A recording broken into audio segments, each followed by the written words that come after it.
नमस्ते दोस्तों। अगर आप महाराष्ट्र के किसान हैं या दालों के व्यापार से जुड़े हैं तो आज का ये वीडियो आपके लिए बहुत महत्वपूर्ण है। आज हम फरवरी 2026 के लिए महाराष्ट्र की विभिन्न मंडियों में अरहर यानी तुअर के थोक भावों का पूरा विश्लेषण करेंगे। इस महीने बाजार में काफी हलचल रही है।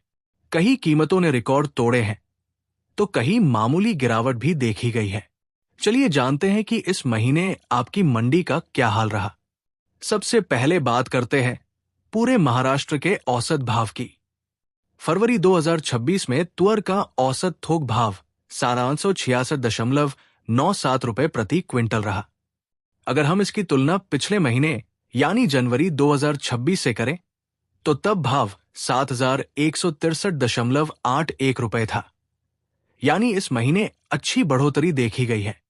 वहीं पिछले साल फरवरी 2025 की तुलना में जब भाव 6,957.39 रुपए था, इस साल किसानों को काफी बेहतर दाम मिल रहे हैं। अब नजर डालते हैं उन मंडियों पर जहां इस महीने सबसे ऊंचे दाम मिले हैं। धरंगाव एपीएमसी, यहां सबसे अधिक 8,500 रुपए प्रति क्विंटल का भाव दर्ज किया गया। देवानी एपीएमसी, यहां भाव 8,301.79 रुपए तक पहुंचा। उदगीर एपीएमसी, यहां भी शानदार 8,255 रुपए का भाव मिला।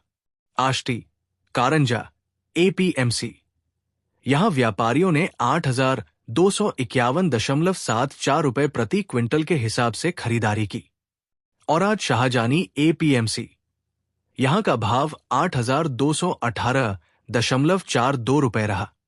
इन आंकड़ों से साफ है कि लातूर और अमरावती संभाग की मंडियों में तुअर की भारी मांग बनी हुई है।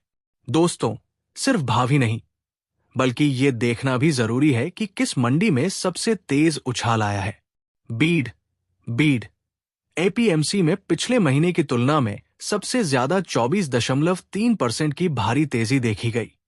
धरंगाव में भी भाव 23.6% तक बढ़ गए। श्रीरामपुर मंडी में 20.6% की मासिक बढ़त दर्ज की गई, लेकिन कुछ जगहों पर भाव गिरे भी हैं। चंद्रपुर एपीएमसी में कीमतों में 12% की कमी आई है और उमर्द में भाव 7.6% नीचे गिरे हैं। ये सारा डेटा वेटेड एवरेज प्राइस के आधार पर तैयार किया गया है, जो आवक और औसत कीमतों को जोड़कर निकाला जाता है।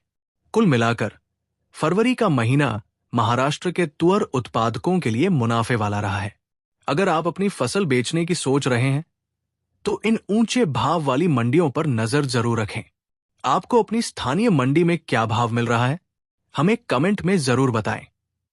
खेती किसानी की ऐसी ही सटीक जानकारी के लिए हमारे चैनल को सब्सक्राइब करें। धन्यवाद।